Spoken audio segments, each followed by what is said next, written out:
All right, so this job is to replace the second floor windows up there. They are leaking. They're 35 years old. Probably get replaced anyway, but they're leaking water and heavy rains. It comes down here, drips through these new windows, newish windows, and it continues to drip down and into the breaker panels that are directly below there in the basement. So we're going to replace those with new construction windows, flange windows. We've got vinyl siding. We're going to be taking that off. I replaced these windows a few years ago with new construction windows. I've also replaced these windows with new construction windows. And so we're going to be putting in new flange windows here. I'll be going through that process. We're going to have to scaffold up. This is an English style basement, 2.5 stories. You can see the basement windows there. Basement is half out of the ground. So we're going to have to work around these HVAC units here. Now let's get started. Hey everybody, I'm Wes Highfield with Highfield Custom Woodworks, and I am with you today to talk about window replacement. We're going to be replacing these two windows here with new construction windows, and right now I'm going to talk about what to do from the inside before you actually get started replacing. You can see here, I've already got the trim, the old trim removed from the windows. Hopefully the light will cooperate. I've taken the old trim off, and the reason for this is, well, I am actually getting ready to pull these out, hopefully today. But the first step, before you even order your windows, you got to know how big your rough opening is. And with the trim on there, you really can't see where the framing is. In this case, it's very close. It's not much of a margin there between the framing and the existing windows. Sometimes there's a much bigger gap, and you got to know what that is. So when you're ordering your windows, you need to pull the trim so you can measure your rough opening. In this case, I'm going to measure from here, right in that drywall, because if you shine a light in there, you'll be able to see where the framing is. Measure from there to the framing on this side. That's your rough opening. And you want to do it at the bottom, at the middle, sorry about the light, and at the top. And take the smallest one. All right, and then you can do the same thing. Up here, you can see the gap between the frame and the rough opening in there. I want to measure the rough opening from up in there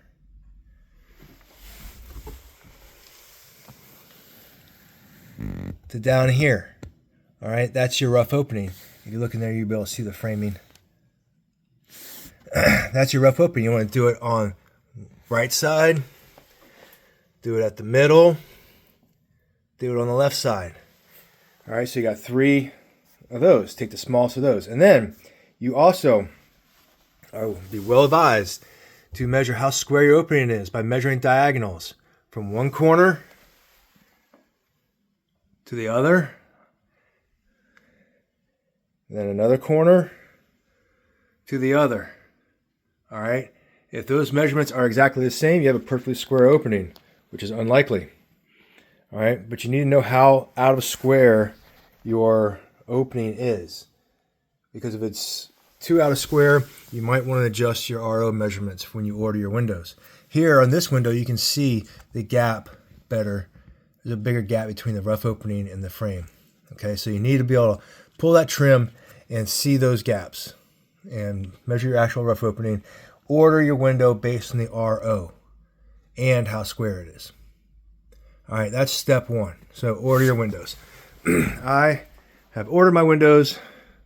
They're right there. And if you look out here, you can see the scaffold I've got set up for stripping the siding and replacing. All right, here we are. I'm up on top of the scaffold out here. You can see how high I am, maybe about 17 feet. Anyway, Going to replace these windows.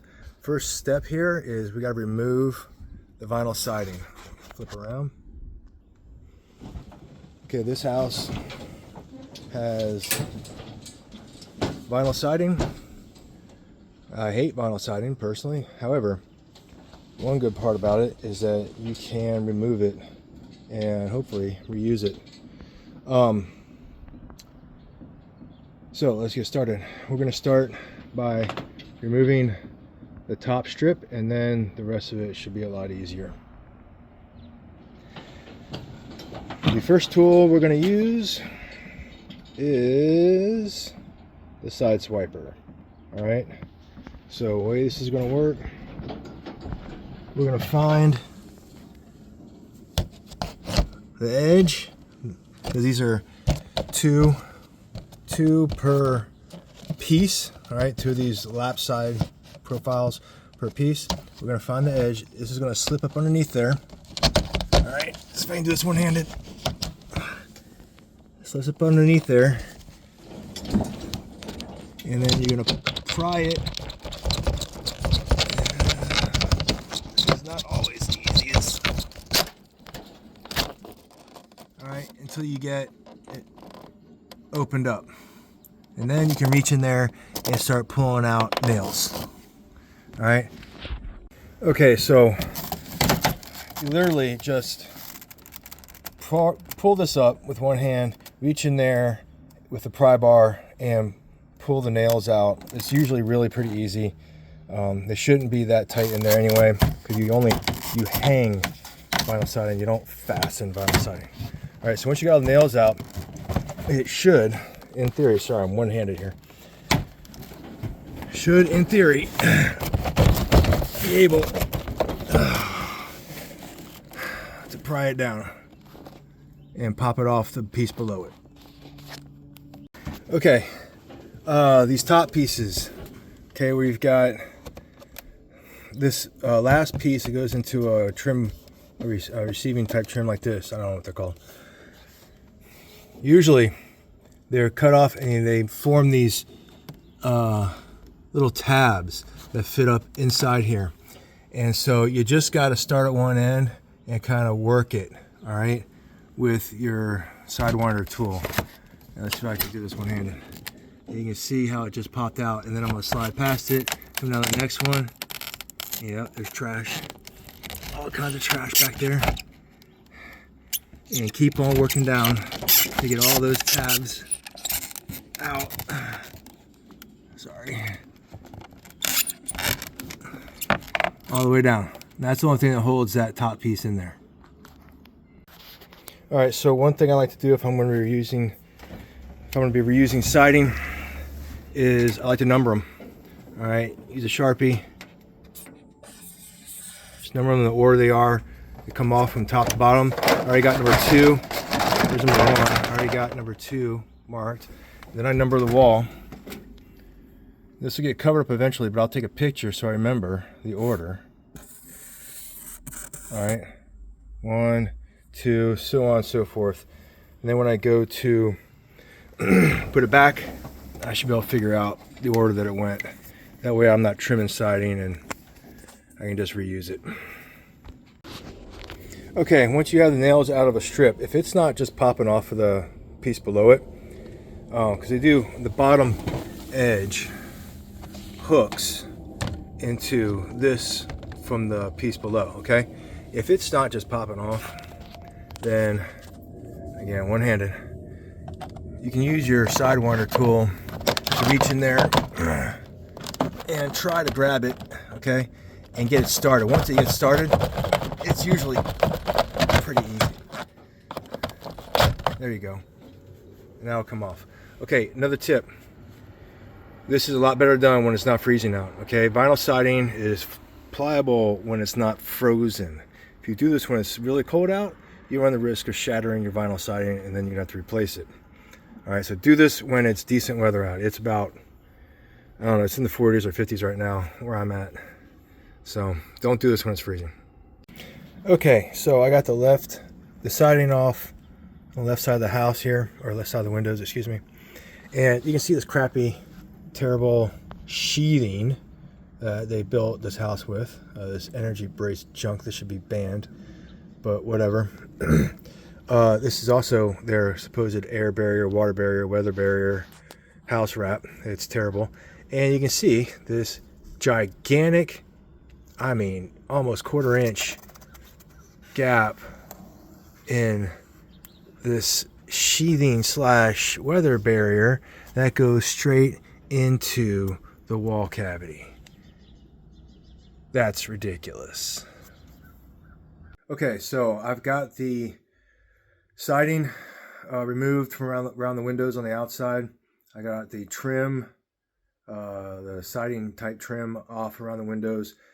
And now I am inside, and these windows are big enough and heavy enough that I don't really want to try and take these out by myself out on that scaffold as one. So I'm going to remove the sashes. So I'm going to do this. I'm going to remove the sashes individually, so I'm just left with the frame and the hole. So now I'm going to show you how I remove these sashes. All right, so this is a double hung window. All right. You got the lower sash and you got the upper sash. Okay. This is the sash. This is the jam liner. And these are the stops. So honestly, the only thing holding this window in is this stop. This internal stop here. All right. You've got this lower stop. And you got the stop on the other side. You get those off, the whole thing will, you can pull the whole thing inside. It's amazing how little holds these windows in. All right, I'm gonna try and show this while holding this right-handed. We'll see if I can do this. What I like to do is take a utility knife, and you might have to score this. Might have to score the joint between the stop and the frame, the jam, to cut any caulking, paint, whatever, to make this easier. And then I take my handy dandy 5-in-1 tool. Never without my 5-in-1 tool. Love these things. They are incredibly useful. And then we're going to work this in there in that joint. See if I can do this right here. And basically pry it out. And since these windows are going in the trash, I really don't care how this comes off. And I might not even have to cut any more caulk. Oh, there you go. And we'll pop this guy off. Oh, we might have, oh, there it is. Come down here. Get this spot.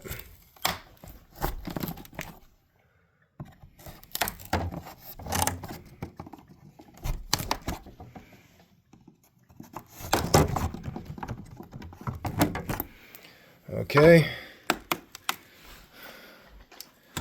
and there is stop number 1, and it's that easy. Look at that. The only thing holding the stops in place is a nail, not even very big nails, nail. That's it. And as you can see, this thing is almost ready to come out. So I'm going to get this stop off, get that stop off, and these sashes will come out. I got the stops. All right, I've got the stops removed on the sides and the bottom. And as you can see, the sash and the whole thing is getting ready to come out. Now, there is a, I don't know what you call it, this that holds it, the sash liner, jam liner in place. This one did not pop down readily, so you just take a screwdriver, just pry it down. This thing's probably gonna fall out. There we go. It's gonna come out. I'm gonna have to turn this off for a second. All right, there you go. Sashes are out, jam liner's out. And you see the frame and the head. This is the what do you call it? The parting stop. Okay, between the upper sash and the lower sash. Here's the other side of the frame. And that will be a lot easier to take out from the outside, out there, without the sashes in place. Now I'm gonna go get this one out, and I'll have two giant holes in the wall. All right, so the windows are all out. Now, let's see, I'm gonna turn this around. I'll stay on the inside. Let's come over this side. The window, this is the brick mold of the window. And this is, that's the outside stop, but then the brick mold is attached to the frame on the inside here. All right, the brick mold is nailed off to the outside. I'm gonna pry the brick mold off. This frame will likely come out once that brick mold's off of there. There might be a nail or two holding the frame in, but I kind of doubt it. I don't see any. So I think the brick mold in this case is the only thing holding the frame in place. So I'm gonna pry right here. You see where I started. I'm gonna pry that brick mold off that way, and this frame should come right out. Okay, I was a little bit off. The joint between the outside brick molding is not back here behind the outside stop. It's right here at this edge. Sorry, I'm trying to do this multiple-handed here. Right here. Okay, so this is the outside stop. There's your joint. You see I started breaking it off.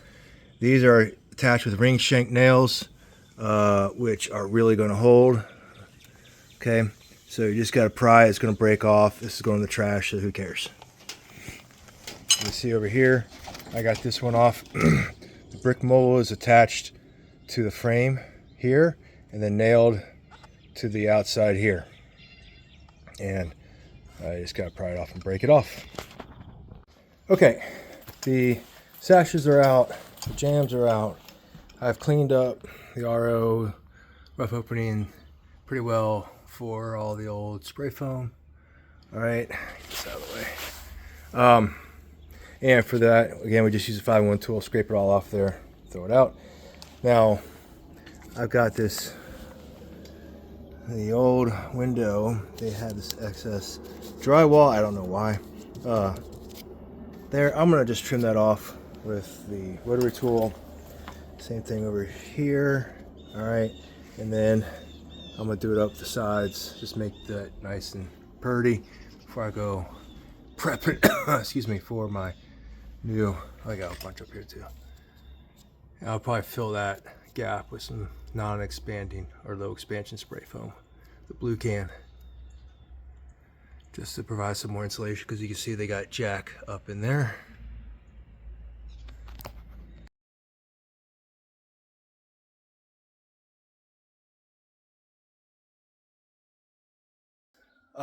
So we have gotten the old windows out, and I had to on this house, which I'll try to show you from outside. This house has this cheap cardboard side sheathing. It's called interbrace. It really should not be allowed, and I think I may have already shown this already. Anyway, around the window, especially down here at the bottom corner here, this was completely rotten through, and it was leaking all the way into the basement. So as you can see here, I replaced all that with OSB, 1/2-inch OSB, and I did a strip about 2 3/4 inch wide around the edges here. That'll get covered by the brick mold later on when I trim it out. And then I replaced above it all the way up to the roof, to the overhang, the soffit there, and did that on for both windows, and did the middle part here too, just to give me something to actually attach to that wasn't that cardboard junk. it will present, hopefully if by over here on the outside edges, we're only doing 2 3/4 inches, the OSB should get covered by the brick mold, so it shouldn't be a problem for the siding when I go put the siding back. Another nice part about this is that it does give me the full 4.5 inches depth that I need, which matches the window depth. So I hopefully won't have any problems when I go to trim out the inside of the window. All right, so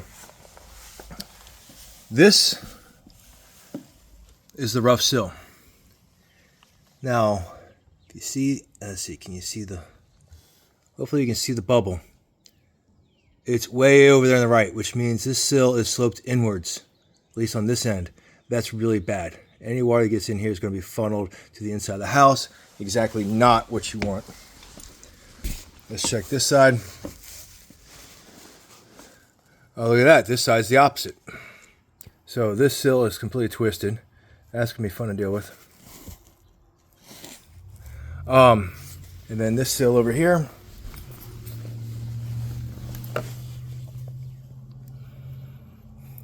also sloped to the inside on this end.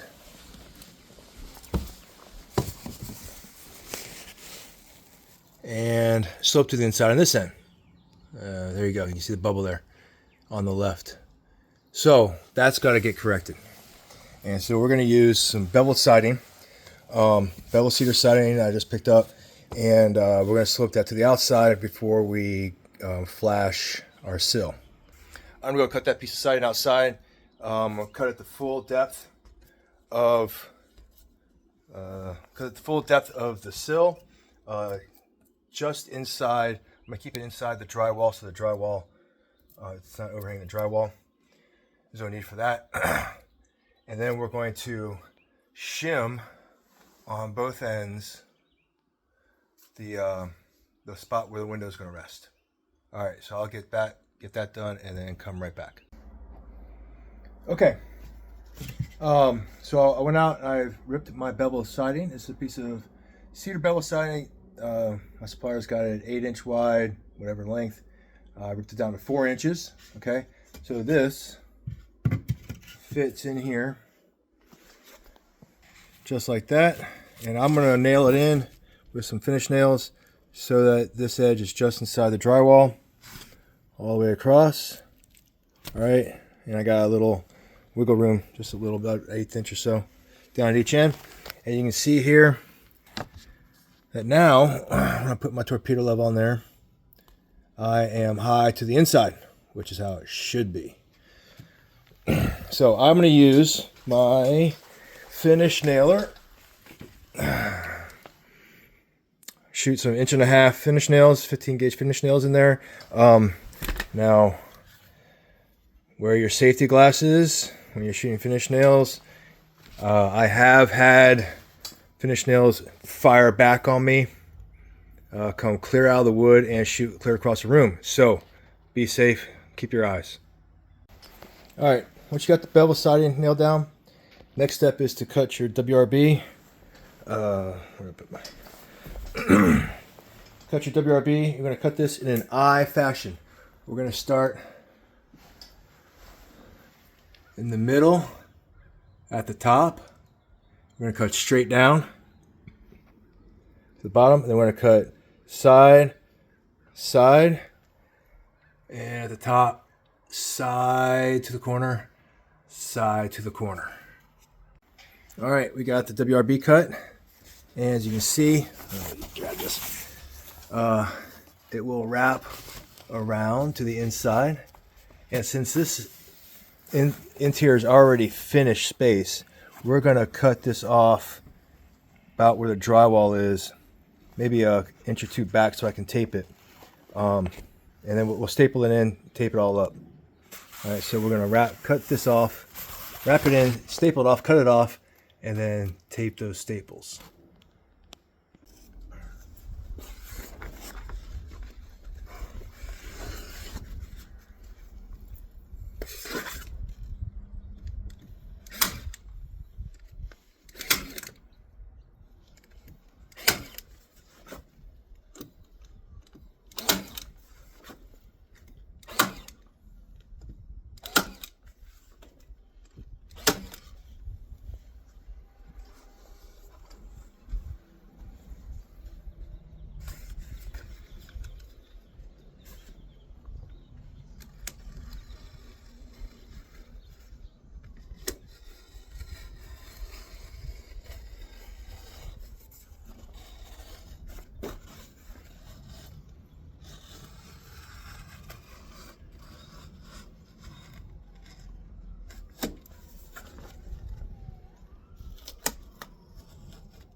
Okay, what you saw me do, I wrapped the WRB to the inside of the rough opening.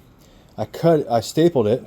I placed the staple so that when I cut the WRB, the one piece of tape will cover the staple and the edge and get to near the inside of the rough opening. Now, is it totally necessary to do that? Probably not, but it sure is cheap now versus later on. So I like a belt and suspenders approach, and if it's something cheap I can do now, might as well. So I did that on all 4 jams. Next, we are going to I'm going to peel the release paper off, and then we're going to fold it in half, and we're going to set it down on that mark I made earlier with the back edge lined up with the back of our siding.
Use your speed square.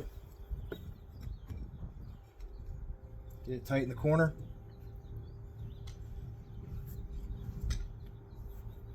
Right up the side. Over here.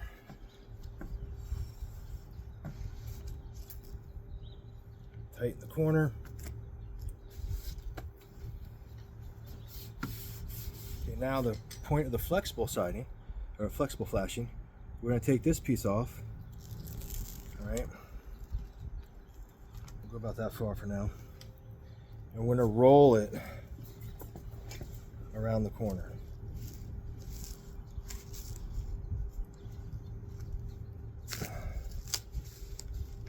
Try and keep it as flat as you can.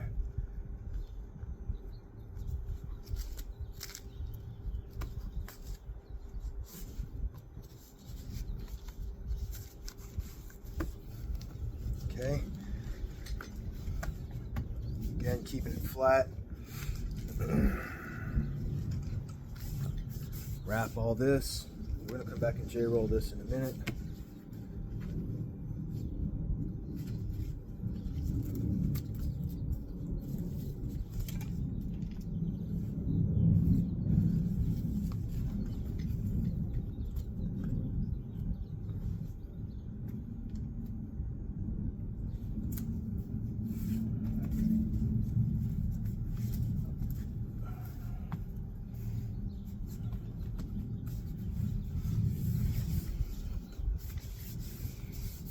Alright, hopefully you can see how I had to pull it and stretch it. Next, find it. We're going to use a J-roller, okay? Because it's pressure activated. We're going to apply pressure to the whole thing.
you go. That's one waterproof sill right there.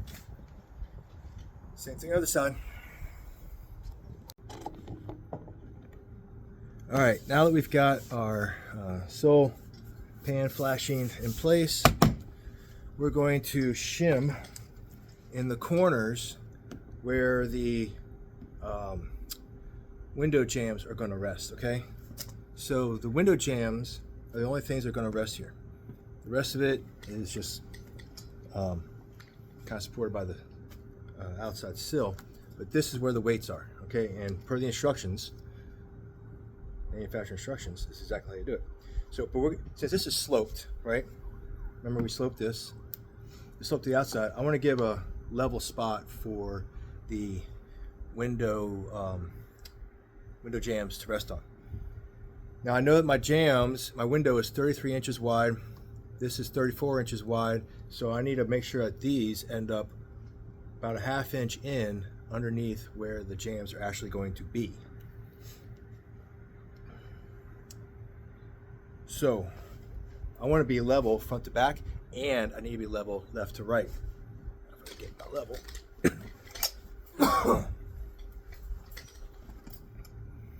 If I just put my level on here like this, I can see that this side over here is slightly high. But I know that this side over here is also a lot more canted that way, because remember this sill is twisted. So what I'm going to do is get this level here, all right, about a ½ inch in. Make sure I'm level. That's pretty good, okay? And then we're going to level left to right and front to back on this side.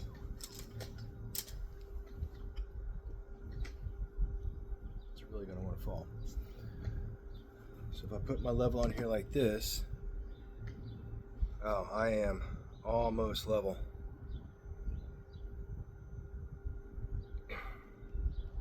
Which doesn't give me a lot of space there. So if I come in even more, I want to be high on the left side, so I have space on the right side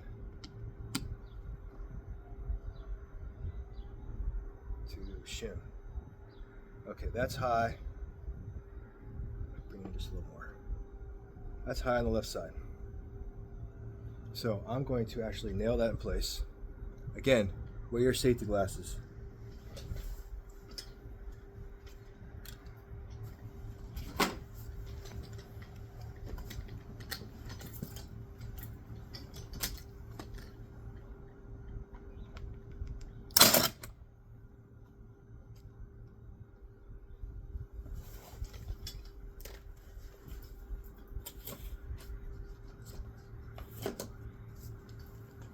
Safety glasses. All right, now over here on this side, I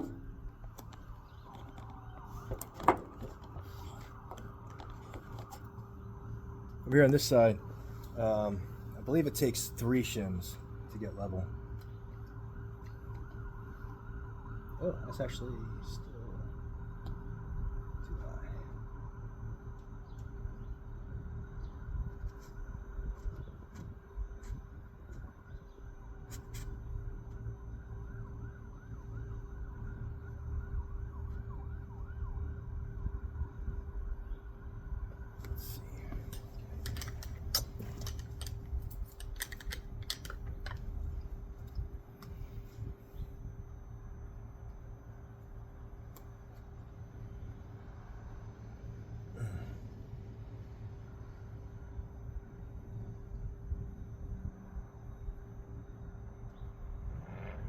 That's pretty darn close, man.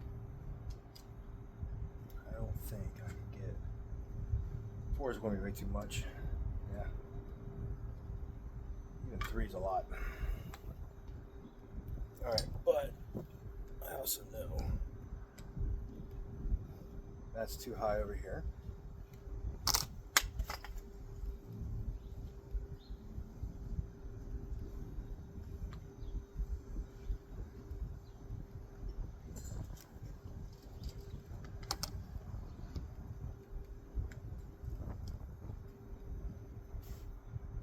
Boy, that's close.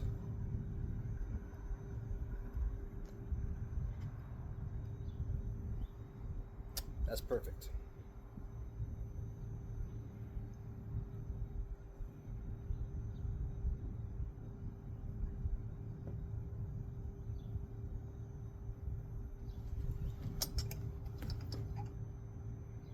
Check the front.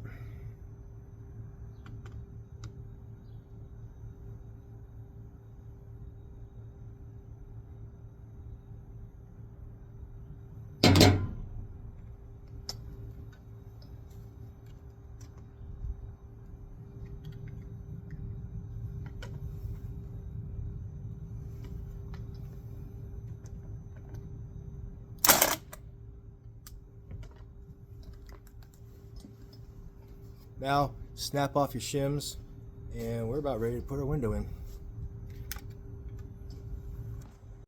Alright, I think you saw earlier how I had stripped the siding off. This is the WRB that I use, the weather barrier, Solitex Mento 1000. It's taped pretty close to the top. I'm not too worried about rain getting in there. Besides, it's taped off. I applied this yesterday. All fasteners taped, all seams taped, all the way across the wall. I don't really want to get water in my wall again. This is the last time I should do this. And I went all the way up and above. Now we're going to have to cut our head flat, or head, I guess flashing back, 45 here and a 45 here. Tape it up out of the way because we're going to apply sealant once we get the window prepped. Up, across, and down. And then this flap that we are going to pull back is going to overlap the top flange of our window. Okay, I've got one window installed, and I'm going to try and show you the other window, the steps I go through on that. One thing I forgot to mention previously is if you're doing windows all in the same room, and especially if you're doing windows side by side like this, which are almost kind of like joined windows, you need to make sure that the shims, the tops of the shims, are going to end up the exact same height on the windows, especially when they're this close to each other, because the trim's all gonna be one piece and you're gonna notice any difference in height. So to that end, I have some 1/8 inch pieces of poplar, which I'll be putting on tops of these shims just to get this window up to the same height as this window. All right, so that's number one. Now, I am a big fan of following manufacturer instructions, and I generally do. However, in this case, I am going to deviate because the manufacturer has these fancy orange clips that keep the sashes in place, and the strap that keeps the jambs from bowing out and such. But I am one guy. This is 2.5 stories up on the outside, and these windows are big and heavy, and I can't put them in by myself. So in the interest of getting this job done, I am going to actually remove the sashes from the frame, get the frame into place and secure so it's not going to fall out, and then I'll put the sashes back and do all the plumbing and getting everything fastened off. But that's the only way I can pick these things up. They're just too big and heavy. So I'm gonna get the other window laid down on its face. Actually, I'm gonna get the other window. I'm gonna get the sashes out. I'm not gonna show that because it's kind of hard to show, but you can look up the instructions for getting the sashes out of your manufacturer's window. I'm gonna take the sashes out, then I'm gonna lay the frame down on its face, on its outside face, and we're gonna prep the corners with some sealant. I prefer OSI Quad Max. That's my sealant of choice for this kind of work. All right, white for this. I just buy a case of white at a time. So per Anderson's instructions, you gotta put some sealant in the corners in a certain way. Just follow their instructions, no big deal. And then we're going to use that same sealant on the outside. Now I will say, on the first window I just did, I used about almost an entire tube of quad between the corners of the window frame and sealing the outside of the window. So be prepared. You're going to need a lot of this stuff. All right, you can see the laser in the background. That is how I checked that the tops of these shims are going to be the same height as the tops of the shims over here. All right, so that's an easy way to do it. Just shine a laser. All right, a little pro tip before I do the next step. Go ahead and let's see if I can show this. I hope you can see that. I think right here. Measure the midpoint of your opening, mark it, and draw a level line up at the top. And then same thing, where is it? Right here. At the bottom. Then we're going to mark our window as well, so that we know that we're centering it in the opening from the outside. Because especially now that it's going to be the last window in this hole, I can't just reach around. Okay, this is the outside of the frame. You can see I've got the center line marked at the bottom. No, that's the top, sorry. And center line marked at the bottom. So when I take it out there, I can generally center it in the hole. I've got the corners caulked as per the manufacturer's instructions. So now I'm going to carry it out there and put it in the hole. Oh, first I'm gonna apply sealant to the outside edges and the top of the hole. I'll show you that in a second. Okay, first of all, you can see how I cut the head back on 45 degrees, and I've got it taped up out of the way. There's how it looks after you got the other window installed. And I've got a quarter, or a nice thick bead, I don't know, a quarter inch or so, real close to the edge. The manufacturer says within half an inch of the edge, all continuous up, across, down, not at the bottom. All right, I'm using the drainage method, so the bottom does not get sealed. In case water gets in there, I want it to be able to get out. All right, I don't want to trap water in there. Okay, so that's in. So next step is to put my little 1/8 inch spacers on top of there and just set them on there. And then we're going to bring the frame out here, set it in place. Okay, real quick, I set the frame in place. I tried to line up my marks as best I could. I made sure I got the bottom one centered, which is kind of tough to do by yourself. Check that it is in fact level. All right, on the bottom, and then I put a screw in place just to hold it in place. And then we check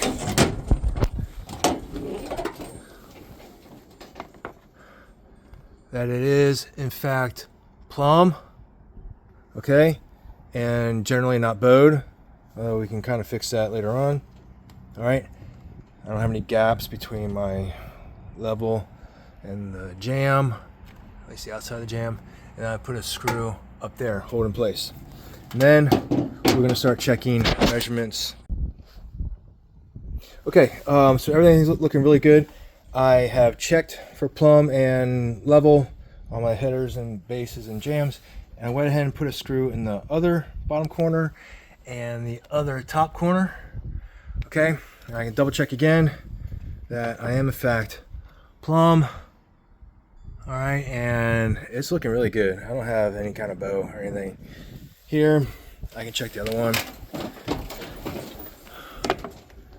Again, no bow. It's plumb. All right, headers. Here's my level. Let's see, header is looking good. Okay, so now I'm gonna go put the sashes back in. All right, I got the sashes back in place. Let me tell you, that's not the easiest thing in the world to do by yourself, but got the sashes in place. I'm going to shim at the meeting rail on both sides. I'm gonna shim down at the bottoms. I'm gonna shim at the top over there. Okay, just like I did on this other window.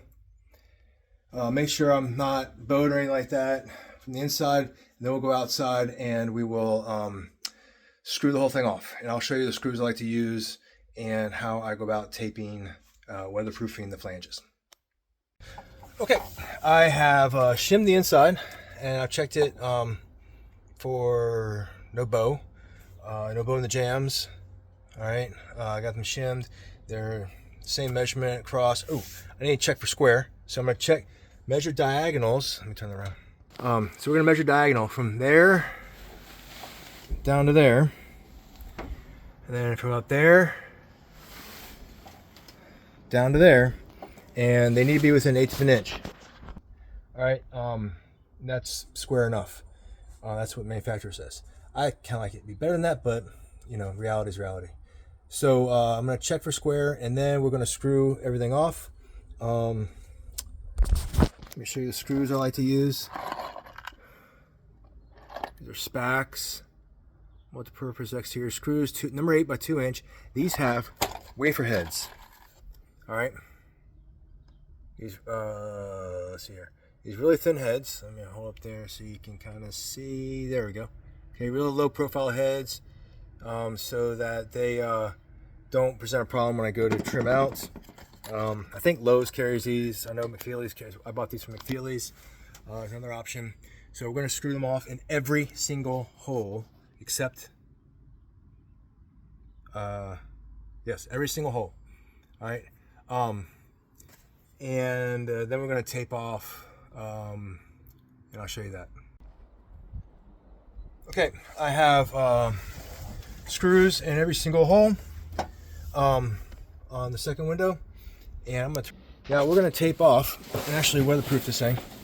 And you see on the first window, I used Tescon Vanna tape, and I taped over the flange, over the screw holes, over, this is the edge of the flange right here, and onto the weather barrier behind. I'm gonna do the same thing over here. Now, one thing I've noticed with these flanges, I don't really like this joint. I don't trust it. I'm going to tape from this surface across as well on both sides. It's extra tape, a little bit extra cost, but it will make me sleep better at night. So we're going to tape, just like on this one, we're going to start down below. We're going to tape up the side. All right, and then I'll show you the head taping. All right, this is what I'm talking about. Taping across that joint there where the vinyl flange meets the window frame. I'm just rolling the tape up on the side of the frame here. I don't know, 3/4 inch, 1/2 inch, probably about 3/4 inch, which is less than what the brick mold will cover. Okay, so this will get hidden by the brick mold. All right, so just kind of roll it up there, and I'm using, you know, the squeegee tool. Use this, okay, to, you know, on your tape to apply pressure. It's like a buck when you buy the tape. Get this, and I get it on here first, all right, and then I get that in the corner and then come out and get it flat on the wall. All right, so do it here first, about 3/4 inch off, roll it up on the side, and then take this and roll that into the edge, get a nice crisp edge all the way up, okay? And cover that joint just to protect yourself. Again, belt and suspenders, you only get one shot at this. All right, so I did all the sides like I described before. I'll roll it up on the side of the frame here on the jams, and then across that joint with the vinyl mounting flange, installation flange. Now on the top, okay, I pulled the flap back down, and it overhangs. Here, I'll show you on this one. Okay, take this tape off.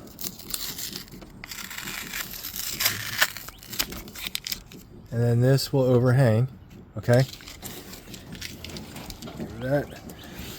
And then I personally prefer to tape this, okay? And I'm gonna tape over this corner, doing some origami there, and we'll tape this as well. But I like to roll tape down as my head flashing, okay?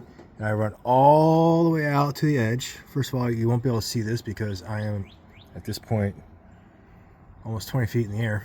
And it's going to get covered by brick mold anyway. All right, and I've done this before and I know it gets covered. Roll it over here again, get your nice crease in the corner. All right, so it doesn't have a problem, and it tapes that that joint shut. And over here, you can see I still got to tape this corner, but you do a little Dutchman, a little butterfly on this side, and we'll do it again on the other side, and then we'll tape this. Okay, this is what I mean by a Dutchman or a butterfly.